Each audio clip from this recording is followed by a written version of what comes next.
Hello, I'm back. Today I'm gonna share to you my Ilocano version of one of our favorite food, chicken adobo. So, samahan niyo na naman po ako sa isang vlog na gagawin natin today. So, let's go!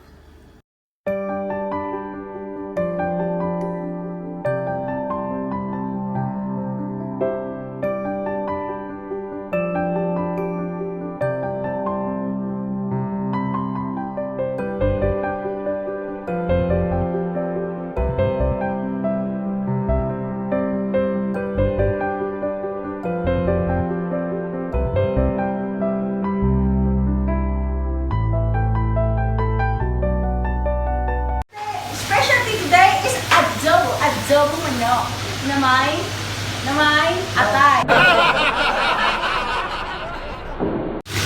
First is painitin muna natin yung oil.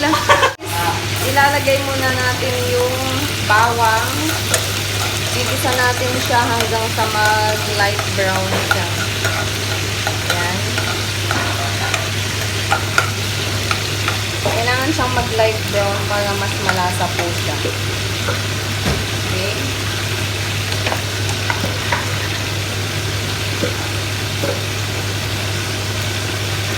Ayan. And medyo brown na po yung bawang natin. Then next is yung sibuyas. Lalagay na po natin yung sibuyas at yung ating ginger. Sasabayin na po natin. Ayan na po yung sibuyas saka ginger. Gigisahin po natin siya hanggang sa mag-brown siya bago natin ilagay yung ating chicken. Ayan. Adobong Ilocano po yung lulutuin natin. Ilalagay na po natin yung chicken.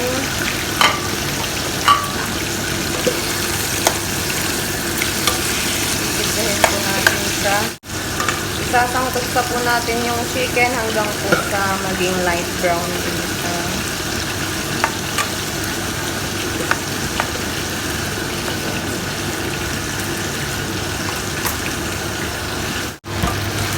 Ayan, medyo brown na po yung chicken natin.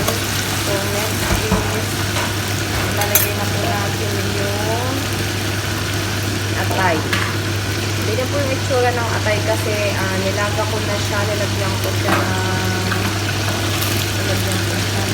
tanglad para hindi siya malalasa. So, isasama na po natin siya sa chicken.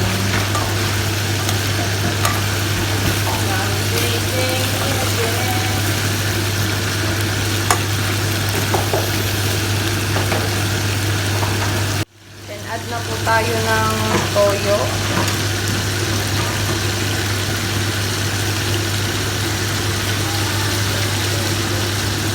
Hindi siya masasabing adobo pag walang toyo. Okay. Pakukuluan lang po natin yung ating adobo hanggang sa medyo maluto na po. So, bago po natin i-add yung vinegar. Ngayon naman po is mag-a-add na po tayo ng konti vinegar. Kasi almost ready na yung ating adobo. Sa huli po siya, hayaan natin kumulo yung so, para po hindi tumigas yung chicken meat natin. So,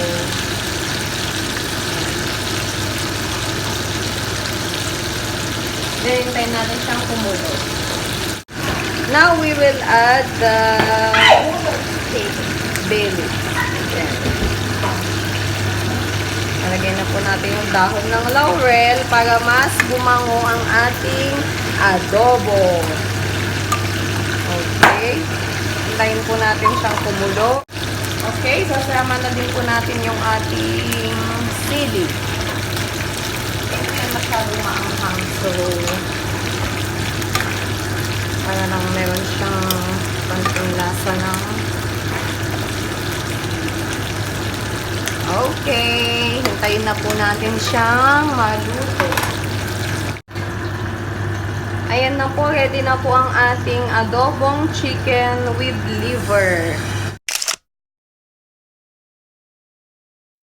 So, yun po yung version ko ng Ilocano chicken adobo. Anyway guys, don't forget to like, press the bell button and subscribe, and also share my channel. See you next time. Bye!